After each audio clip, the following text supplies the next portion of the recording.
காலை 6 மணி முதல் மதியம் 12 மணி வரை எல்லா வயதினருக்கும் ஆண்களுக்கும் பெண்களுக்கும் மாரடைப்பு வருவதற்கான அதிக ஆபத்து இருப்பதாக ஆராய்ச்சி காட்டுகிறது. காலை மாரடைப்பு என்பது ஒரு தீவிர ஆரோக்கிய பிரச்சனையாகும்.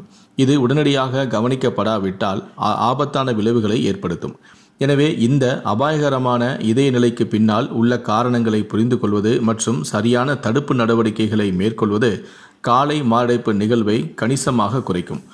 மாரடைப்பு என்று வரும்போது அதிகாலை நேரத்தின் அமைதியின் போது அவை எச்சரிக்கை சமிக்கையுடன் வருவது அரிது. காலை மாரடைப்புக்கான முக்கிய அறிகுறிகளை தெரிந்து கொள்வது உங்களுக்கும் இறப்புக்கும் இடையே உள்ள இடைவெளியை அதிகரிக்கும். காலை மாரடைப்புடன் தொடர்புடைய சில அறிகுறிகளும் உள்ளன. அவற்றை நீங்கள் ஒருபோதும் நிராகரிக்கக்கூடாது. இந்த வீடியோவில் வரவிருக்கும் காலை மாரடைப்புக்கான அறிகுறிகளை எவ்வாறு தெரிந்து கொள்வது என்பதை தெரிந்து கொள்வோம். அடிக்கடி மார்பில் அசௌகரியம் போன்ற ஒரு விரும்பத்தகாத உணர்வுடன் வருகிறதா? திடீரென அழுத்தம் ஏற்படுகிறதா? இறுக்கம் அல்லது திடீரென வலி அதிகரித்து குறைகிறதா? இது போன்ற அறிகுறிகளை நீங்கள் அனுபவித்தால், குறிப்பாக விடியற்காலையில் உணர்ந்தால் உங்களுடைய மருத்துவரை உடனடியாக அழைக்க வேண்டிய நேரம் இது.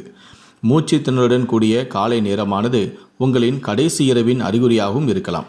சுவாசிப்பதில் சிரமம், தனிப்பட்ட அல்லது மார்பு அசௌகரியத்துடன் சுவாசிக்க சிரமமாக இருப்பது காலை மாரடைப்பின் அறிகுறியாக இருக்கலாம்.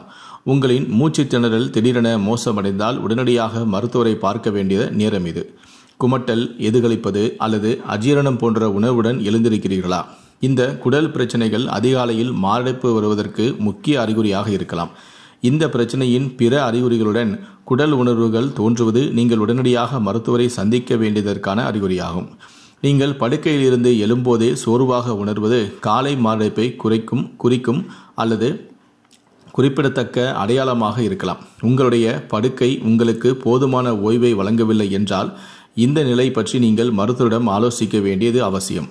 காலையில் எழும்போதே தலை சுற்றுகிறதா? இது எப்போதும் உங்களின் இரவு நேர தூக்கத்தின் விளைவாக இருக்காது. தலை சுற்றல் அல்லது லேசான மயக்கம் உங்களுடைய மூளைக்கு இரத்தம் போதுமான அளவு கிடைக்காததை குறிக்கலாம். இது மாரடைப்பும் ஏற்படலாம். உங்களுடைய சிக்கல்களை புறக்கணிக்காதீர்கள், ஏனென்றால் அவை உடனடியாக நடவடிக்கை தேவைப்படும் இதய பிரச்சனைகளை குறிக்கலாம். உங்கள் காலை வழக்கத்தின் போது அசாதாரண அளவு வியர்வை மாரடைப்புக்கான உங்களுடைய உடலில் முக்கிய அறிகுறியாக இருக்கலாம்.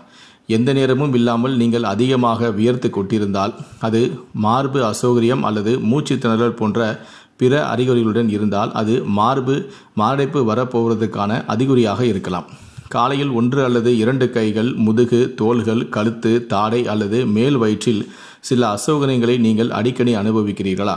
இது ஒரு மாரடைப்பின் அறிகுறியாக இருக்கலாம். அத்தகைய அசௌகரியத்தை காலையில் அனுபவித்தால் உடனடியாக நீங்கள் மருத்துவரை அணுக வேண்டும்.